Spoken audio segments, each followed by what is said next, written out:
artinya kita ngajak orang. Ya, boleh jadi dengan ceramah, boleh jadi dengan cuma ngajak-ngajak saja, ayo ikut kajian. Ini dakwah bilisan. Atau dengan menulis. Ya, karena hukum tulisan sama dengan hukum lisan. Ya, kita membuat artikel, kemudian kita taruh di dinding, atau kita ambil buletin. Ya, kita buat buletin. Kemudian kita taruh di masjid, taruh di musola. Ini dakwah bilisan. Kemudian yang kedua ada namanya dakwah bilhal, dakwah dengan perbuatan. Jadi dakwah itu tidak melulu ceramah. Dakwah itu tidak melulu ceramah. Ada orang yang nggak bisa ceramah. Ya, kalau suruh ngomong itu dia deg-deg, kata orang Jawa, deg-degan, takut. Maka di antara dia caranya berdakwah bagaimana? Dakwah bilhal, dakwah dengan perbuatan. Contohnya bagaimana? Kalau yang laki-laki dakwah bilhal itu gambarannya ya, ketika azan berkumandang langsung ke masjid dia. Artinya dia dakwah dengan perbuatannya. Ketika azan berkumandang langsung ke masjid, tidak ditunda. Ya, ini dakwah dengan perbuatan. Sehingga orang lain yang melihat, oh, si fulan ini kalau azan berkumandang langsung ke masjid ya. Artinya orang-orang yang di sekitarnya melihatnya, ayolah saya juga tak ke masjid. Artinya dia nggak ngomong, dia nggak bisa ngomong misalnya. Lagi introvert, mau ajak orang takut. Maka dia dakwahnya dengan apa? Dengan perbuatan. Contoh yang muslimah, ya, dia pakai jilbab yang syar'i.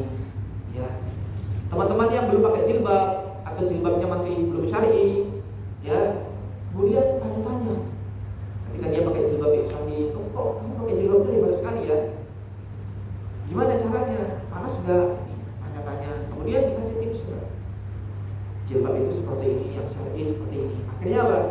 Ketika dia menampakkan jilbab syar'inya, orang-orang yang awalnya merasa aneh dengan jilbab besar, kemudian mulai tertarik. Apalagi dibarengi dengan akhlak yang mulia.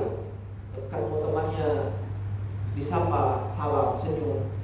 Wah, ini jilbabnya lebar, tapi dia ramah sama orang lain. Ini dakwah bil hal, dakwah dengan perbuatan, dakwah dengan akhlak mulia.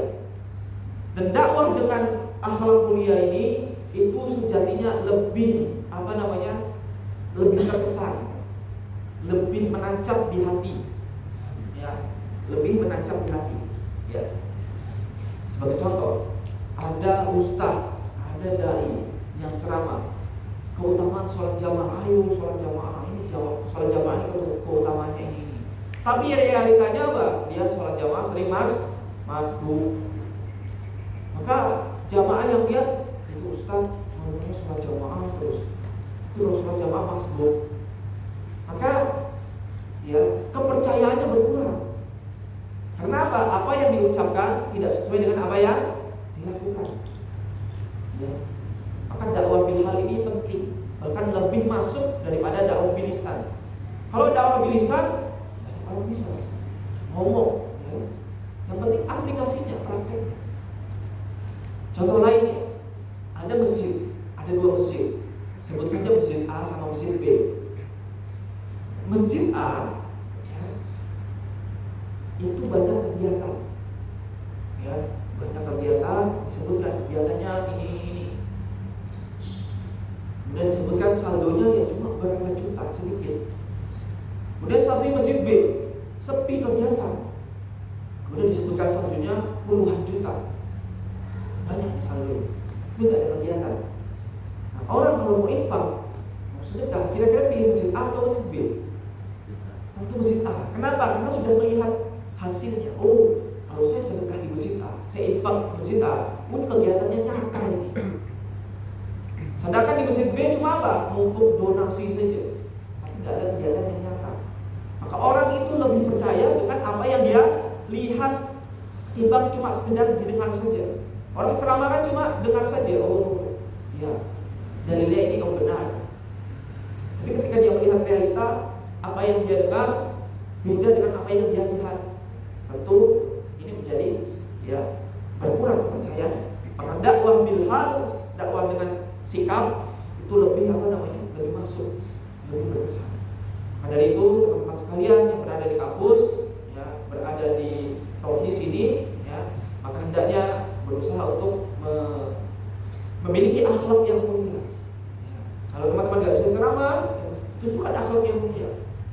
adalah di antara bentuk dakwah. Nah, teman-teman sekalian rahimakumullah, kemudian berikutnya ya. Teman-teman belajar di kampus ya, tentu ya itu amanah dari orang tua. Namun ketika teman-teman sudah bergabung dalam rohis, apa sih namanya apa sih sebutannya? KMMP. KMMP maksudnya kalau warga masih muslim Pertanian. Kalau di apa SMA kan sebutannya rohis gitu. Kalau di sini sebutannya apa? LDF. LDF. Lembaga dakwah fakultas. Masuk ke lembaga dakwah fakultas. Ya, jadi teman-teman yang sudah jadi mahasiswi belajar di kampus itu amanah dari orang tua. Kemudian kalau gabung lembaga dakwah di sini, ya, maka teman-teman juga harus menyeimbangkan dua hal ini berkaitan dengan agama dan akhirat. Ya, maka teman-teman harus sadar, ya, maka yang diseimbangkan itu adalah agama dan akhirat. Maka dari itu Allah Subhanahu Wa Taala mencela orang-orang yang dia perkara dunia ngelotok, ngerti, paham, tapi perkara akhirat nggak paham. Ya, jadi jangan sampai teman-teman menjadi akademisi, orang-orang yang punya gelar dunia, boleh jadi S1 atau nanti lanjut S2, tapi perkara wudhu aja nggak ngerti. Cara wudhu yang benar gimana sih? Ya, saya mimpi basah, ini saya harus gimana ya? Nggak betul. Jangan sampai demikian. Maka ya, belajar untuk dunia, maka juga belajar untuk akhirat juga. Maka dari itu Allah Subhanahu Wa Taala berfirman dalam surat Ar-Rum ayat 7, Allah katakan, ya'lamuna dhahiran minal hayatid dunya hum 'anil akhirati hum ghafilun. Mereka tahu perkara zahir tentang dunia, artinya masalah dunia ngerti mereka. Ya, teman-teman di sini fokusnya adalah pertanian dan perikanan ya. Pertanian ngerti cara tanam padi yang benar itu ngerti. Ya. Cara apa namanya ternak lele itu ngerti. Montok itu, tapi cara wudhu nggak ngerti, cara sholat nggak ngerti. Nah, ini yang Allah sebut dalam ayat ini. Mereka tahu perkara zahir di dunia, tapi perkara akhirat mereka lalai. Ya. Perkara dunia gelarnya tinggi, ya. Perkara akhirat cuma setara anak TK. Maka ya belajar ilmu dunia penting, tapi lebih penting lagi belajar ilmu agama. Jangan lupakan. Ya. Teman-teman yang berada di LDF di sini, maka haruslah belajar ilmu agama. Ya. Karena orang berdakwah itu harus dengan ilmu. Kemudian teman-teman sekalian rahimakumullah, ya. Nah, ketika kita sudah menyadari ya bahwa surga itu tidaklah bisa diraih dengan cara yang mudah, maka kita harus mencari teman dan lingkungan yang baik. Tujuannya apa? Untuk mendukung. Kita ini nggak bisa masuk surga sendiri, nggak bisa. Ya. Kita itu harus masuk surga mengajak orang lain. Memangnya mau masuk surga tapi nggak mengajak keluarga? Ya, tentunya kalau kita ingin masuk surga ya orang tua kita pasti kita berharap masuk surga. Ya. Keluarga kita masuk surga. Kita berharap orang-orang terdekat kita masuk surga. Ya. Maka masuk surga itu ngajak-ngajak orang lain. Maka dari itu di dunia juga kita harus ngajak orang lain. Ya, caranya gimana ya? Kita berteman dengan teman-teman yang baik agamanya, yang mensupport kita, mendukung kita. Kita juga tinggal di lingkungan yang mendukung. Ya, jangan pengen masuk surga tinggalnya di kos LV. Tahu kos LV? Las Vegas, kos yang campur. Laki perempuan kos yang campur. Itu sebutannya kos LV, kos Las Vegas. Ya, mau belajar agama, pengen berubah, tapi lingkungannya nggak mendukung. Maka cari lingkungan yang mendukung.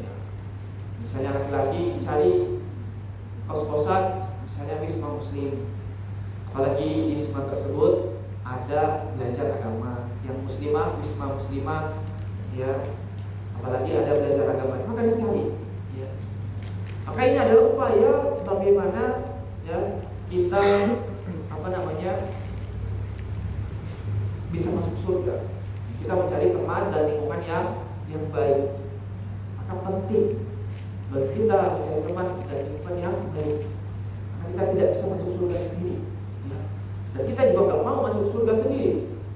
Karena kata Allah Subhanahu Wa Taala, surga itu buat siapa? Selangit dan sebumi, langit dan bumi. Masa langit dan bumi kita masuk surga sendiri kan tidak enak. Pasti kita akan mengajak orang-orang yang kita cintai. Kemudian yang terakhir teman-teman sekalian, ya hendaknya kita sadar bahwa teman-teman yang belajar di kampus itu pasti belajar tadi ilmu dunia dan ilmu agama. Ya, maka hal itu harus bisa teman-teman seimbangkan. Dan juga teman-teman harus bisa menjadi orang yang bermanfaat. Ya.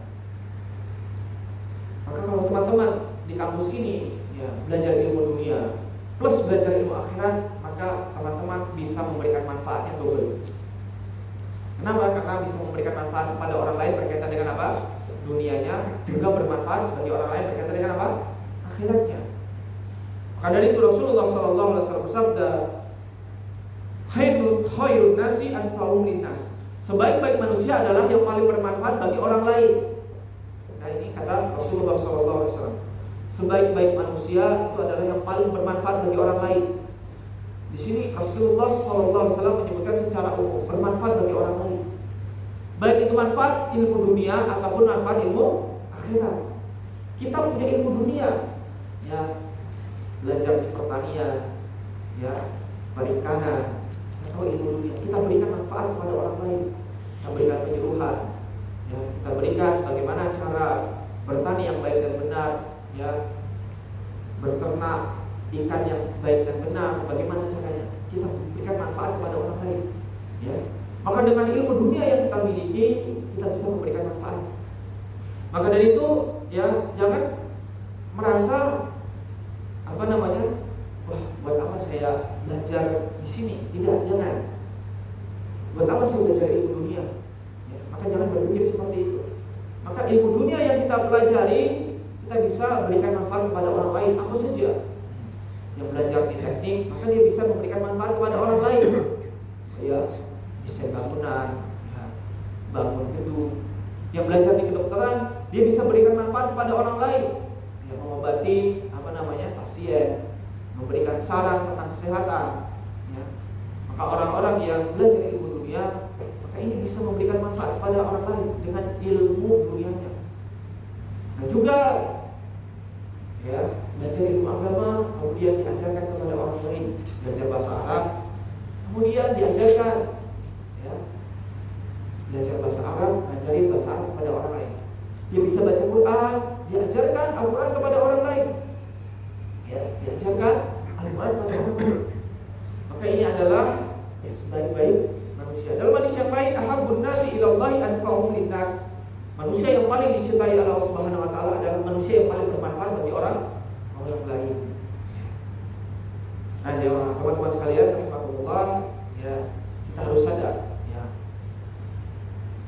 bahwa surga itu kekal. Maka dari itu judulnya jannah khalifah, jannah selamanya. Artinya surga itu kekal. Sedangkan dunia ini fana. Dunia ini pasti akan habis. Ya. Maka konsep tentang dunia itu ada dua. Yang pertama, dunia yang meninggalkan kita atau kita yang meninggalkan dunia. Itu pasti. Konsep tentang dunia itu dua. Kalau tidak dunia yang meninggalkan kita, apa maksud dunia meninggalkan kita? Artinya kita punya dunia. Dunia itu berupa harta. Dan ternyata harta kita dicuri orang lain. Artinya apa? Harta kita meninggalkan kita. Dunia meninggalkan kita. Atau yang kedua, kita meninggalkan dunia. Kita apa? Meninggal dunia. Kita mati. Dunia itu cuma dua saja. Kalau tidak dunia yang meninggalkan kita, kita yang meninggalkan dunia. Ya, maka dari itu harus kita sadari bahwa dunia itu fana, cuma sementara, sedangkan akhirat itu kekal, surga itu kekal. Wal akhiratu khairu wa abqa. Dan akhirat itu ya itu kekal. Maka dari itu ya, ketika kita berusaha untuk mencari akhirat, maka maka berusaha lebih bersungguh-sungguh. Kenapa? Kalau kita bisa bersungguh-sungguh kuliah, ya dari pagi sampai sore, ya yang dicari apa? Dunia. Tentunya untuk mencari akhirat yang kekal, tentu harus bisa lebih bersungguh-sungguh. Nah, dunia saja yang sementara kita bisa mencarinya dari pagi sampai sore. Tentu yang akhirat harus lebih kita perjuangkan.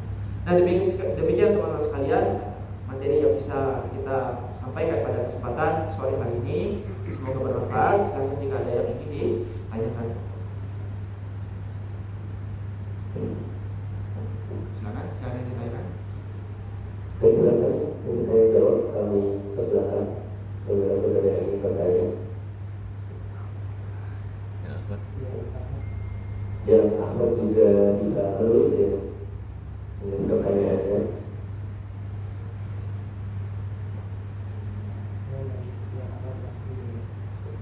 Tanya langsung juga nggak apa-apa.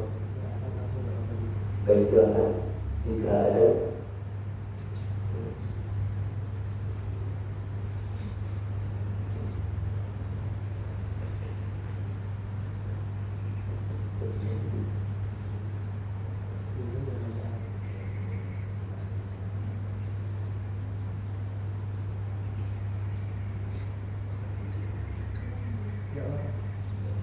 Tidak ada, berarti sudah paham semua ya. Alhamdulillah berarti.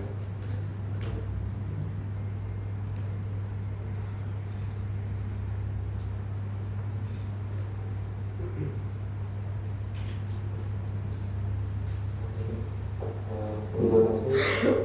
Saya mau bertanya. Kita dulu. Jadi pertanyaannya itu ketika kuliah mahasiswa biasa melakukan aktivitas sekali dan mungkin kalian dilanjut juga merasa menjadi keluarga, dan itu sebuah ya ada sisi kenikmatan dan mungkin sisi yang sudah dijelaskan tadi lupa ada akhirat. Nah, itu bagaimana manusia itu mencapai titik istilahnya hidayah, mengingat bahwa untuk menggunakan akhirat. Ini ceritanya sudah dapat hidayah atau belum? Ini pas ingat terus besok lupa lagi. Oh, baik. Jadi di dalam sebuah hadis pernah disebutkan bahwa para sahabat menyebutkan bahwa ketika mereka bersama Rasulullah SAW, mereka ingat akhirat. Tapi ketika mereka keluar dari majelis Rasulullah SAW, mereka ingat dunia. Jadi memang hidup kita ya memang kadang ingat akhirat, kadang lupa. Ya. Maka dari itu, ya tadi kita sebutkan, ya kalau kita ingin mencari menggapai surga, ya, kita nggak bisa menggapai surga sendirian. Kita pasti bareng-bareng, pengen masuk surga bareng-bareng. Maka di dunia kita juga harus bareng-bareng dengan teman yang baik. Tujuannya apa? Itu untuk mengingatkan. Kalau kita sendirian, ya kita tidak akan bisa istiqomah, sulit. Nah, gangguan itu pasti banyak. Bisikan dari manusia, bisikan dari setan. Maka tadi cari teman-teman dan lingkungan yang baik agama. Jadi ini kalau kita punya teman, temannya agamanya bagus, ya udah dekati, jadikan teman baik. Artinya apa? Nanti bisa mengajak ke kebaikan. Kalau kita mulai lupa akhirat, ini ada teman yang ingat ini. Ya, apalagi misalnya di sebuah kos misalnya, ada teman yang rajin sholat jamaah, ya, sering ngajak temannya sholat jamaah. Tiba-tiba kita lagi malas nih, aduh malas banget, capek sebelum kuliah, tiba-tiba temannya datang, ayo sholat. Nah itu kan salah satu manfaat punya teman yang baik agama. Pas kita lagi lupa gitu, pas lagi malas, aduh malas, capek sebelumnya. Ini azan ini bagaimana nih? Kalau nggak ada teman yang mengingatkan, bagaimana? Ya udah turuti aja, tidur aja istirahat. Maka pentingnya kita cari teman yang baik agamanya dan lingkungan yang baik tadi. Ya untuk apa namanya? Ada yang mengingatkan kita. Nah kita beranjak dewasa, hanya berdua kalian, maka cari pasangan yang baik agamanya. Itu dia. Kalau ingin berkeluarga, cari pasangan yang baik agamanya.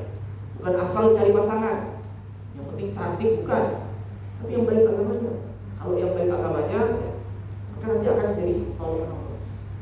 Karena dalam berkeluarga itu harus ada yang namanya interaksi dan tolongan Allah. Nah, pasangan itu yang paling sering berinteraksi dengan kita. Hampir 24 jam kita interaksi dengan pasangan. Ya, kita sering interaksi dengan pasangan. Nah, kalau pasangan kita itu ya agamanya baik, nah kalau kita mulai ada yang pas di rumah ada malas-malas, yang ingatkan siapa? Istri. Nah itu cari pasangan yang baik, cari teman dekat yang baik. Nah, itu yang membuat kita bisa ingat akhirat kembali. Seperti itu. Silakan.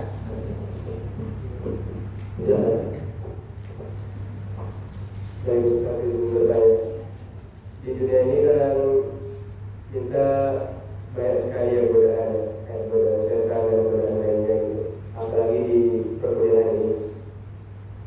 Kira-kira bagaimana cara agar kita bisa kuat iman gitu, agar kita tidak tergoda, tidak terjerumus ke hal-hal yang merugikan kita atau yang hal-hal yang dosa gitu. Terima kasih. Baik, yang pertama caranya adalah membentengi diri dengan ilmu. Nah, kita ingin menghindari bahaya, maka yang harus kita tahu pertama kali apa? Bahayanya itu. Ibarat kalau kita ingin pergi ke suatu tempat, kita harus cari tahu, oh lewat sini bahaya. Jalannya aman mana? Cari tahu dulu. Oh ternyata lewat sana aman. Artinya kita apa? Punya ilmunya. Nah kita hidup di dunia godaannya banyak, harus tahu ilmunya dulu. Ya, misalnya, ya, godaan tentang, namanya godaan lawan jenis lah.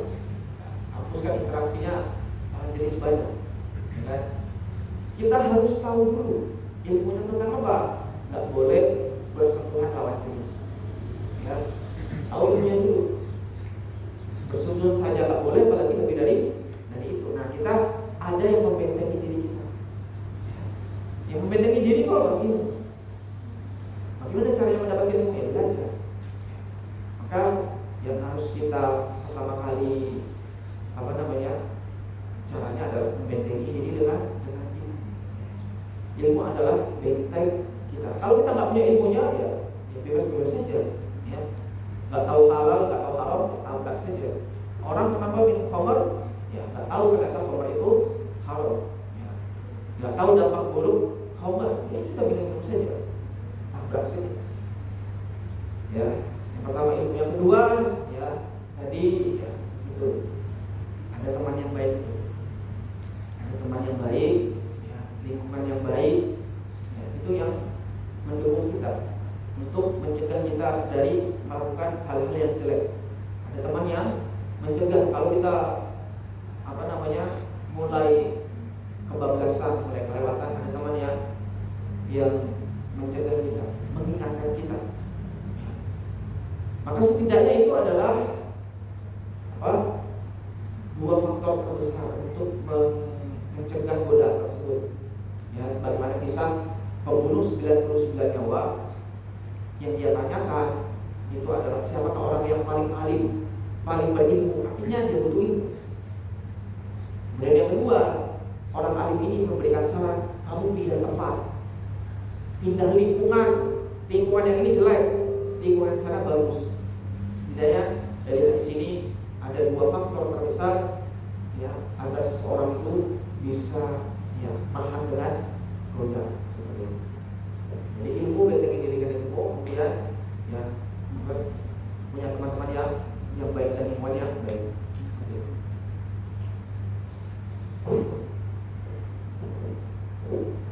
Baik, mungkin apakah ada lagi pertanyaan kita yang lain? Langsung saja nanti kami berikan mic. Silakan, ada? Ya, langsung saja. Bisa langsung Enggak sampai ya Mbak. Kedengaran kok. Bismillah, Ustaz, saya ingin bertanya. Saya salah satu dari pengurus lembaga dakwah fakultas ini, dan di sini saya ingin bertanya terkait berikan nasihat untuk kami para selaku pengurus lembaga dakwah fakultas yang terkadang kita mulai tidak semangat untuk mendakwahkan Islam di tengah kesibukan kami, kemudian di tengah terkadang seperti peminatnya atau hal-hal lainnya seperti itu. Baik, bagaimana caranya menumbuhkan semangat? Yang pertama, harus sering mengadakan majelis rutin seperti ini, kajian. Ya. Harus sering, karena kita butuh ilmu, butuh orang yang mengingatkan. Ya. Kalau kita mau berdakwah kepada orang lain, kita harus punya ilmu dulu. Ya. Maka majelis ilmu seperti ini harus sering rutin. Ya. Nggak hanya 6 bulan sekali, 3 bulan sekali, tidak. Kalau perlu ya sepekan sekali kajian rutin.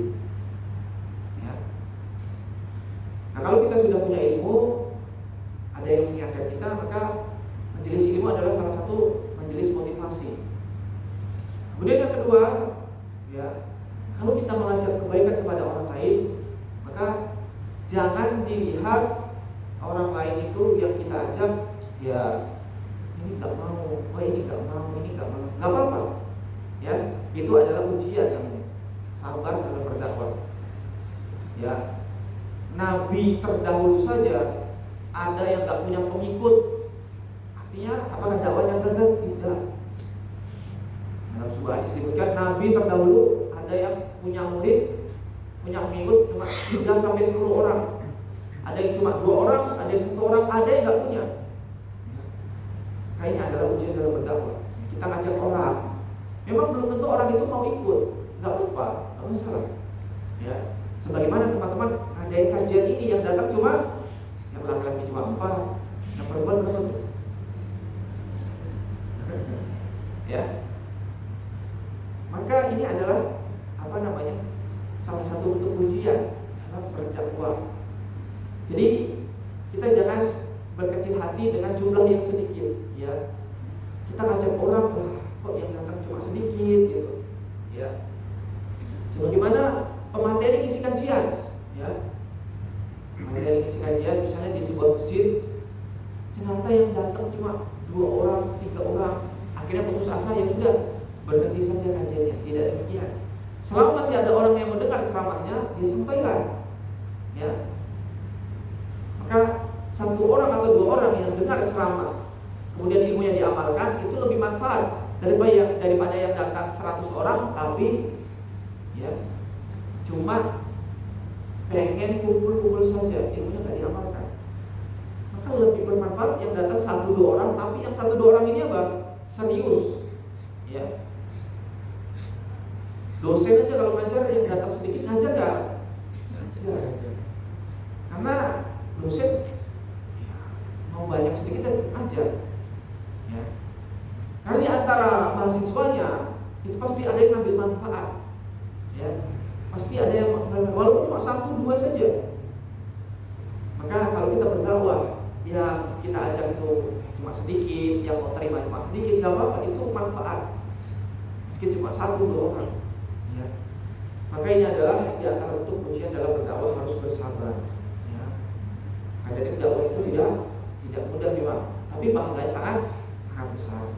Dari itu yang tadi sering-sering kumpul seperti ini, sharing seperti ini, teman-temannya diajak, kalau perlu jadi akidah wajib, akidah rutin, ya, ngaji bareng, ya. Kalau perlu yang dibahas 1 kitab, ngajinya berkelanjutan, ya. Bahas 1 kitab ini bersambung sampai kita selesai. Soalnya itu lebih manfaat. Nah, itu ya intinya jangan berputus asa kalau kita sudah berdakwah. Ya. Karena dakwah itu kita berusaha mencari pahala agar orang-orang lain juga mendapatkan kebaikan. Ya, demikian. Ada lagi yang kita ingat? Di Ikhwan Ahmad sudah. Saya hitung sampai 3. 1, 2, 3. Baik Ustaz, sudah memasuki acara terakhir yaitu menutup. Ustaz kami mohon untuk bisa membacakan bersama kami doa sekaligus penutup. Doa sekaligus penutup. Baik teman-teman sekalian, semoga dirahmati oleh Allah Subhanahu Wa Taala. Ya, berkaitan dengan tema yang kita sampaikan kita bahas pada kesempatan sore hari ini, teman-teman mahasiswa sekalian itu pasti punya kesibukan, ya, kesibukan kampus, kesibukan tugas kuliah. Maka dari kesibukan tersebut, ya, jangan lupakan untuk belajar, ya, jangan lupakan untuk belajar. Kenapa ya? Karena biar belajar di kampus itu belum tentu ketika keluar lulus dari kampus itu kerja sesuai jurusan, ya kan? Maka dari itu kalau belajar di kampus, ya berusaha bersungguh-sungguh agar apa? Ilmunya bermanfaat bagi orang lain. Ya kan? Seperti itu. Belajar di kampus agar ilmu yang kita dapatkan bermanfaat bagi orang lain. Kemudian jangan lupa belajar ilmu agama.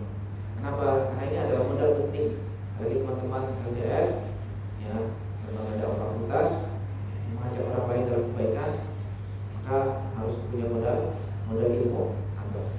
Baik, kita berdoa kepada Allah Subhanahu Wa Taala, semoga Allah berikan kita kemudahan untuk istiqomah duduk dalam majelis ilmu, dan semoga Allah Subhanahu Wa Taala mudahkan kita untuk mengamalkan ilmu yang telah kita dapatkan dari majelis ilmu, karena itu adalah yang penting. Demikian teman-teman sekalian, sallallahu alaihi wasallam wa akhiru da'wana alhamdulillahi rabbil alamin. Assalamualaikum warahmatullahi wabarakatuh.